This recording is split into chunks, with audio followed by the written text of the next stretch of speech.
को देखो, ये खुद नमाज नहीं पढ़ता है, काहे का फायदा मौलवी बनने का हुआ। एक इमाम का रुतबा इतना बड़ा है, इतना कि सारी कौम से आगे खड़ा होता मुसल्ले पर, और पूरी कौम इमाम के कदमों में झुकी होती है। मुफ्ती शमसुद्दीन साहब के इस वीडियो को देखिए। इस वीडियो में मुफ्ती शमसुद्दीन साहब ने उलमा हजरात के लिए बहुत ही उम्दा पैगाम दिया है। इस वीडियो को देखने से पहले आप तमामी हजरात से एक छोटी सी गुजारिश है कि वीडियो अच्छे लगे तो वीडियो को लाइक कर दे, और चैनल पे नए हैं तो चैनल को सब्सक्राइब कर दे, और बेल आइकन को दबा दे ताकि जब भी मैं वीडियो भेजूं आप तक नोटिफिकेशन मिल जाए। अगर हम यहीं बैठे रहे बाहर और सब नमाज पढ़ते रहे तो क्या कहें, तो मौलविया को देखो, ये खुद नमाज नहीं पढ़ता है, काहे का फायदा मौलवी बनने का हुआ।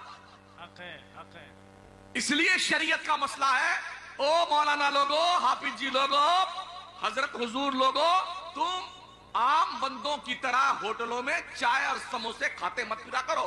इसका फर्क पड़ता है कौम पर, इसका रिएक्शन होता है।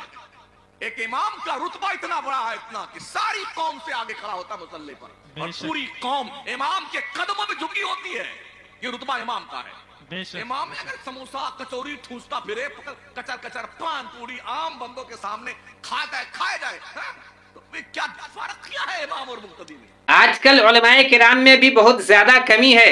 उलमाए किराम पे जो अंगुष्ठ नुमाई की जा रही है, उलमाए किराम पे जो आवाम उंगली उठाते हैं, ये उलमाए किराम के कमी के वजह से उठाया जा रहा है।